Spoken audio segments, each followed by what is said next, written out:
حضرت علی المرتضیٰ رضی اللہ تعالیٰ عنہ نہ تو کسی کے تعارف کے محتاج ہیں نہ کسی کی تعریف کے محتاج ہیں۔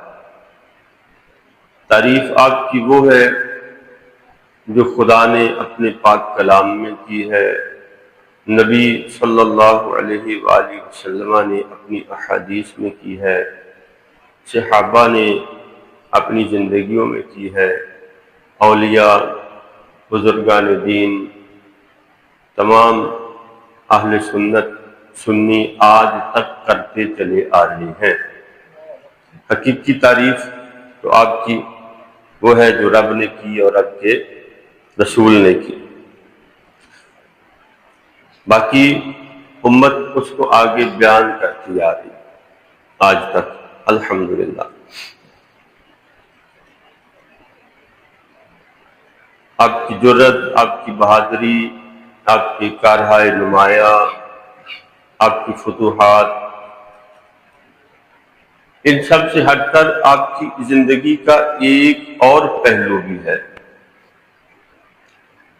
وہ ہے آپ کی فقیرانہ زندگی، آپ کا عابد و زاہد ہونا۔ کیونکہ ہمارے یہاں عموماً ہم بزرگان دین ہوں یا صحابہ کرام ہوں یا اہل بیت ہوں یا حضرت شیر خدا علی المرتضیٰ ہوں، ہم ان کی عظمتیں ان معنوں میں تو بیان کرتے ہیں کہ ان کی کرامات بیان کی، ان کے کارنامے بیان کیے، لیکن وہ ان کارناموں کو انجام دینے کے قابل کیسے ہوئے، ان کے اندر کیا ایسی کیپیسٹی تھی، ان کے اندر ایسی کیا قوت تھی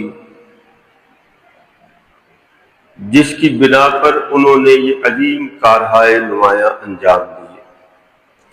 جو کچھ ہمارے اسلاف نے کیا، ہمارے اکابر نے کیا، سیدنا علی المرتضیٰ رضی اللہ تعالیٰ عنہ نے کیا، جیسے میں مثال دے دیتا ہوں کہ آپ نے دروازہ خیبر کو ایک جھٹکے میں اکھاڑ کر مرحب کی تلوار کا وار روکنے کے لیے اس کو ڈھال کے طور پر استعمال کیا۔ اب دیکھیں تلوار آنے میں کتنا وقت لگتا ہے، یہ تو نہیں وہ آہستہ آہستہ لے کے آئے گا کہ چلو یہ پہلے دروازہ اکھاڑ کے سامنے کر لے پھر میں تلوار ماروں گا، نہیں، آپ کی ڈھال ٹوٹ گئی تو اس نے تو بجلی کسی تیزی سے آپ پر وار کرنا تھا، اس سے زیادہ تیزی سے آپ نے دروازے کو اکھاڑنا تھا اور ڈھال کے طور پر استعمال کرنا تھا۔ اور وہ دروازہ کتنا بڑا آپ نے سنا ہے اس بارے میں، 40 افراد اتنا وزنی تھا کہ اس کو بعد میں مل کے اٹھا نہیں سکے، مشکل ہو گیا ان کے لیے، اتنا وزنی تھا جو آپ نے ایک جھٹکے میں اکھاڑ کر تلوار کا وار اس پر روک لیا۔ تو کیا یہ سمجھتے ہیں یہ کوئی جسمانی طاقت تھی؟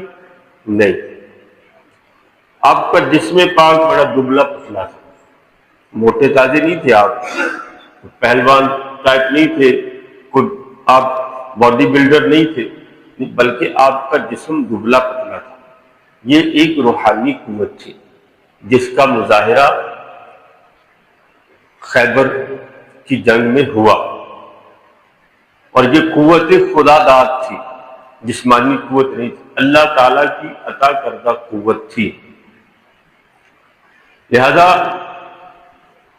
مسلمان کا مسلمان کا یقین ہمیشہ ہی روحانی قوت پر رہا ہے، اور روحانی قوت کے واقعات قرآن کریم میں بھی موجود ہیں، جیسے حضرت آصف بن برخیہ رحمت اللہ علیہ، حضرت سلیمان علیہ السلام کے آپ منشی اور وزیر ہیں، آپ نے جو تخت بلقیس لے کر آئے ہیں، یہاں تو 40 افراد دروازے کو نہیں اٹھا سکے، وہاں تو اس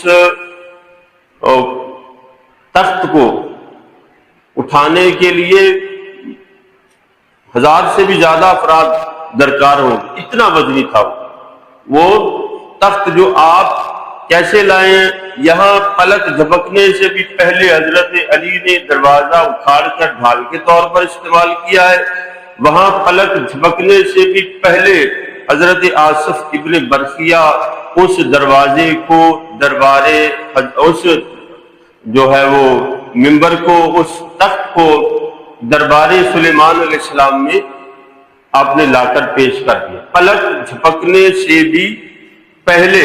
قرآن کا فرمان ہے کہ پلک جھپکنے سے بھی پہلے وہ دروازہ آ گیا۔ یہ کوئی جسمانی قوت نہیں، نہ آپ کا جانا ثابت ہے نہ آپ کا آنا ثابت ہے، موجود بھی نہیں دروازہ، وہ تخت بھی آ گیا۔ تو یہ سب روحانی قوت کے کرشمے۔ اور روحانی قوت کیسے حاصل ہوتی ہے؟ روحانی قوت تقویٰ اور پرہیزگاری سے حاصل ہوتی ہے۔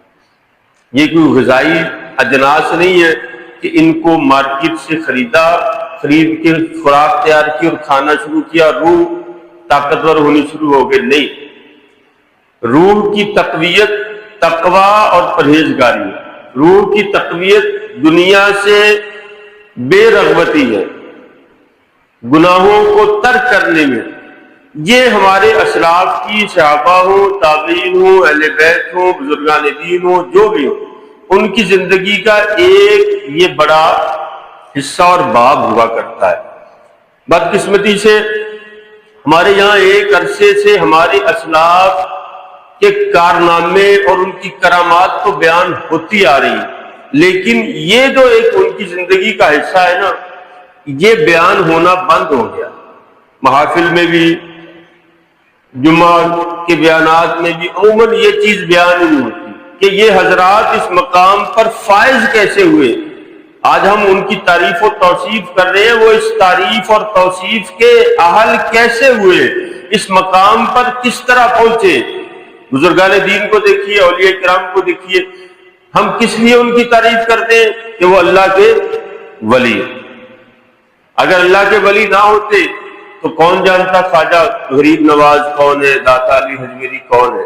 اور اس مقام ولایت تک پہنچنے کے لیے انہیں کرامت کی ضرورت نہیں تھی، بلکہ استقامت کی ضرورت تھی۔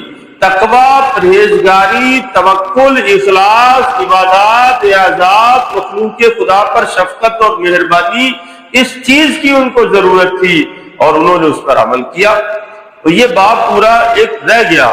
بہرحال اس سے کئی دفعہ بہت ساری غلط فہمیاں بھی پھر عوام کے اندر پیدا ہوئی۔ حضرت علی المرتضیٰ شیر خدا رضی اللہ تعالیٰ عنہ جہاں اتنے بہادر اور جری ہیں، وہیں پر آپ ایک نہایت حلیم اور بردبار اور بڑے ہی رحم دل شخص ہیں۔ جب آپ میدان جہاد میں آتے ہیں تو کافروں پر آپ سخت تر ہیں، لیکن جب آپ رضی اللہ تعالیٰ عنہ کا معاملہ عام لوگوں کے ساتھ ہوتا ہے، میدان جہاد سے ہٹ کے ہوتا ہے،